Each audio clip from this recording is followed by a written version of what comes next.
Good morning Davao. Saturday, August 12. So, since Sabado ngayon, walang masyadong tao, no? Siyempre, walang pasok. Walang mga estudyante. Tsaka, hindi siya business days. Walang mga government employees. Kaya, kahit ito kahit alas 6 na, wala pa rin.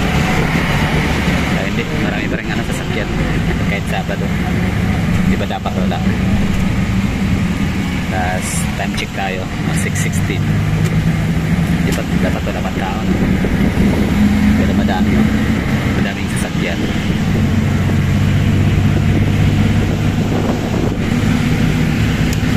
Mga empleyado, mga private company like mga SM, yun yung mga pumapasok nito. Pero pag Sunday talaga, yan yung rest day lang, halos karamihan.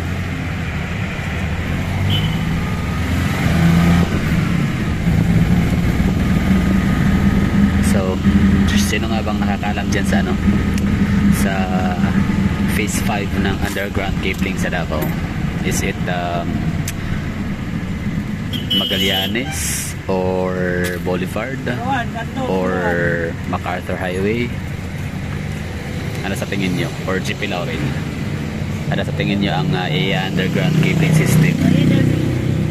Phase 5, kasi phase 4 yung Quirino Avenue.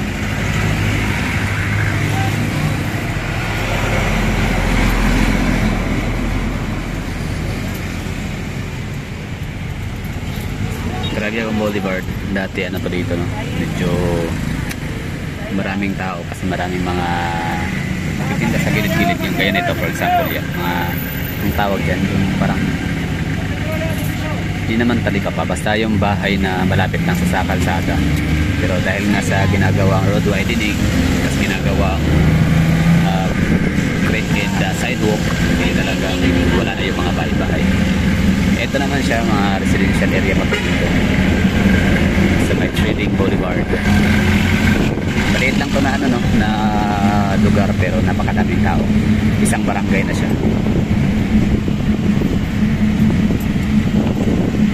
Likod siya ng police station.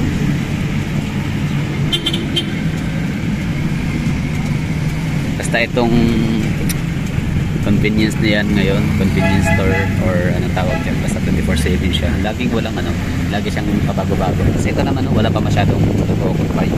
Baka mahal masyado. Pero kung mahal siya masyado, bakit niya natitinda dyan mga ukay-ukay? Corner lot pa naman. Mas mahal sana. So welcome to San Pedro Street, PNP, Davao City Police Office. PNP.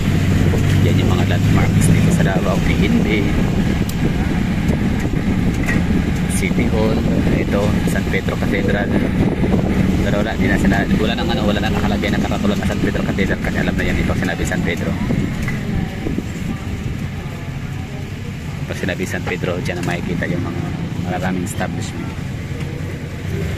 City Hall Square. Payapa lang si Davao, napaka-peaceful. Akala mo lang, probinsya lang talaga. Province feels. Metropolitan, pero provincial feels talaga siya. Like, ano siya? Sa probinsya, hindi siya yung pagulo, hindi siya maingay. Walang alikabok, walang usok, walang bosina ng mga sasakyan, walang road rage, di ba? Napaka-astig ng Davao, diba? So hindi na nakapagtataka kung bakit napakadaming mga taga-ibang planeta ang papasyang dito mag-retire, dito mag-spend the rest of their life. Basta sana lang talaga ay ma-preserve, mapanatili, ma-maintain yung safety talaga sa Davao, kasi safety lang naman talaga ang isa sa pinakarason talaga kung bakit confident yung mga taga-ibang probinsya, taga-ibang rehiyon na lumipat sa Davao or sa isang lugar, hindi lang sa Davao ha. For example, di ba, kahit sino naman tayo, kahit sino naman sa atin talaga, di ba, kapag magmamigrate tayo sa isang lugar, syempre pinakauna talaga natin kinoconsider is or chine-check is yung safety. In peace in order kung okay ba, no? Kung pasado ba sa panlasa, kung pasado ba sa standard, yung kaya mo bang maglakad ng hindi natatakot kapag aabutin ka ng gabi sa daan, kaya mo bang i-entrust ang iyong mga kamag-anakan, member of the family, sa isang bagong lugar na inyong lilipatan, titirahan, kaya mo bang ipagkatiwala yung kanilang safety, diba? So dito sa Davao, safety talaga siya. Pero still ay paulit-ulit ko itong sasabihin na kumbaga ano pa rin, kahit pa notorious, no, ang Davao sa pagiging safety, grabe yung peace in order and discipline dito sa mga tao, pero still ano pa rin tayo, hindi pa rin tayo pabaya sa sarili. Ano po, kailangan pa rin mag-ingat sa paglalakad, baka kayo ay madapa, diba? Baka kayo ay matusok nung pako, diba? Kung may pako man sakali, hindi natin alam, diba? Ganun lang. San Pedro Street.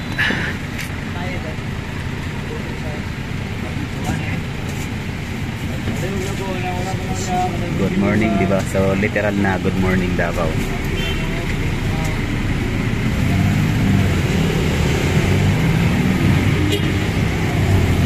6:22 pero makulim pa rin, no? Makulimlim yung ating papawid dyan.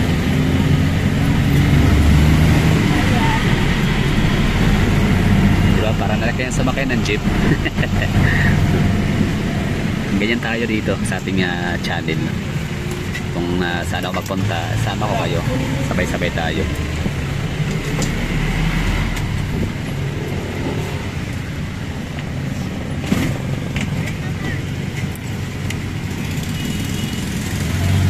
Grabe tong lodge na yan, Bougainville Lodge na yan.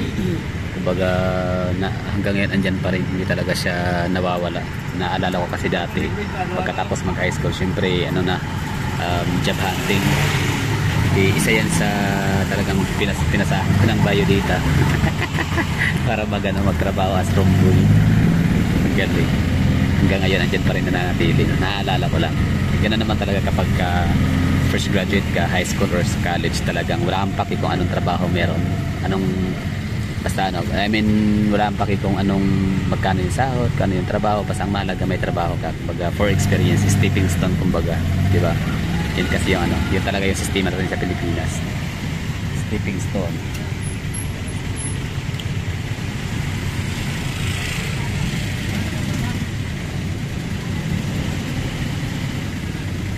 Ito ay San Pedro Extension, tapos sa unahan nito ay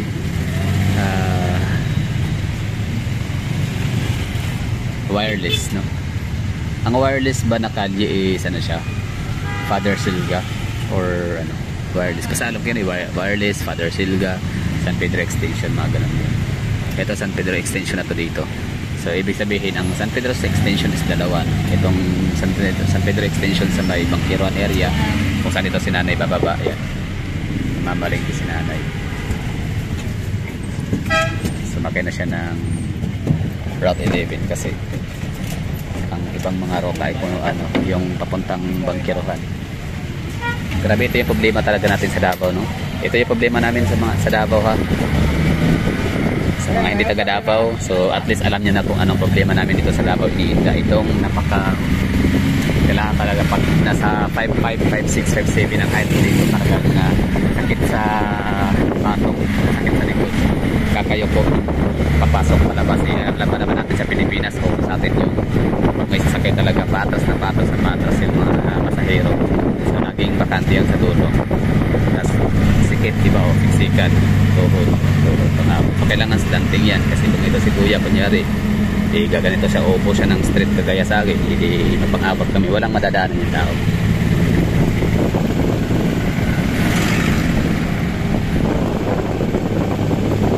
Davao Farms Corporation. Yung kulay pink na establishment na yun is UIC.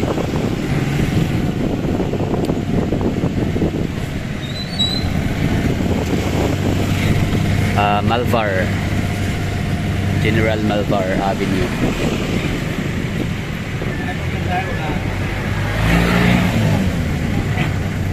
Dito pala yung ito yung ruta kung saan pupunta kayo ng Brokenshire Hospital and Brokenshire College. Route 11 yung sasakyan. Dahil lumiko ito, ibig sabihin merong kasi bababa sa Brokenshire. Tapos kapag nasakay kayo ng Route 11, kailangan sabihin nyo na kunyari sa pupunta kayo ng Brokenshire Hospital or College, kailangan sabihin nyo na kuya, Brokenshire ha. Kasi kung walang magsasabi nun, hindi sila dadaan, hindi sila papasok dito.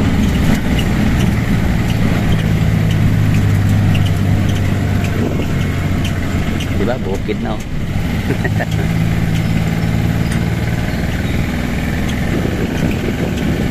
Natural habitat. Ano kaya meron ba? May mga ahas. Agila. Wala po. Ang mga agila ay naninirahan yan sila sa talagang malayo sa kabihasnan.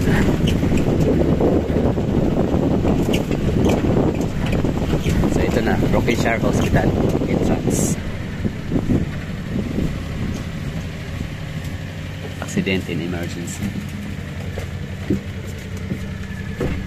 So diba? Hirap niya. So yan lang talaga yung isa sa complain namin dito sa Davao na sana bilis-bilisan no, yung pag-implement ng HPB is high priority bus system.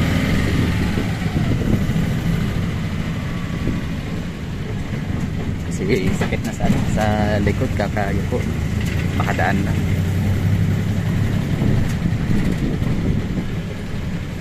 Brokenshire Molecular Biology Laboratory.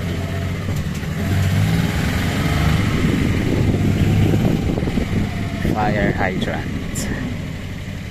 Employees in transit. Brokenshire Davao Doctors Hospital, San Pedro Hospital. Yan yung mga sikat at talagang di kalidad no, ng mga private hospital sa Davao. Tsaka di MSF, syempre. Yan, isa yan sa talagang expensive masyado. Ayun, kung walang pasahero sana na bababa sa may Brokenshire, di sana hindi tayo nadaan dito. 7-Eleven, Brokenshire Hospital. So buti na lang at may pasahero kaya eto, nasubukan nating dumaan.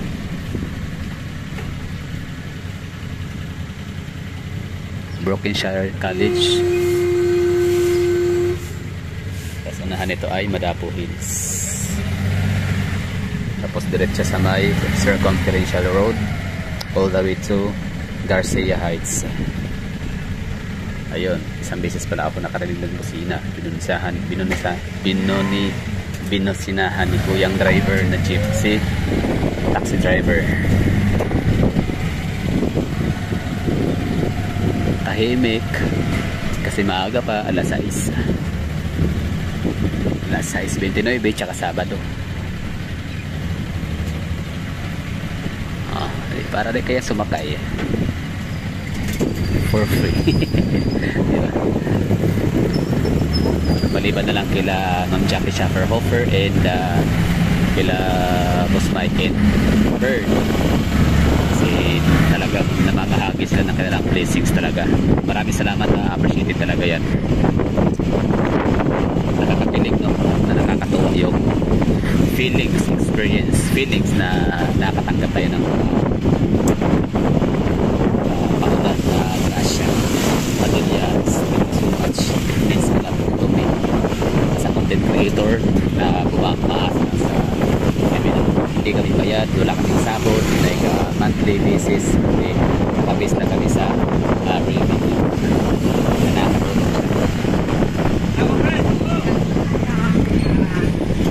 kaya sa doon lagi hon papuntang park likod sa City High Park tong Bisinta. Oo, mas doon sa dito. Okay, dito kay Naog Malihog. So yun, kaya tayo sumakay ng Route 11 dahil doon, no? Pupuntahan natin yung park early morning. Not sure kung may mga namamasyal, kung may tumatambay ngayon. Baka late na tayo, dapat pinagahan pa natin. So ito pala yung ano ha, isa sa, ito talaga yung madalas na ginaganapan ng mga event dito sa Davao. Itong Gas Arena RMC Gym. Maraming gym dito sa Davao. Almendras Gym na lumang-luma na. Yan talaga yung pinakaunang Almendras Gym, pinakaunang gym sa Davao na luma na talagang ginaganap yung mga mga event. Tapos nagkaroon na ng RMC, Gas Arena. Tapos meron na rin tayong Holy Cross na yun, arena din or yung basta gaganapan ng mga ganyang event. Tapos sa USP, University of Southeast Philippines. Bayad ko Yan ako sa Bisinta. Bayad ko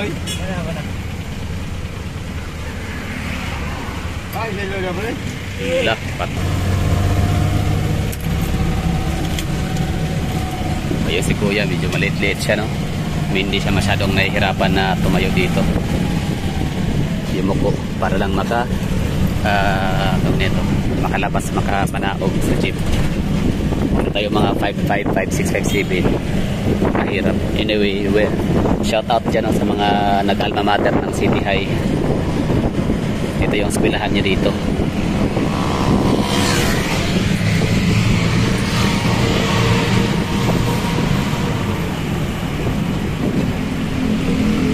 Okay.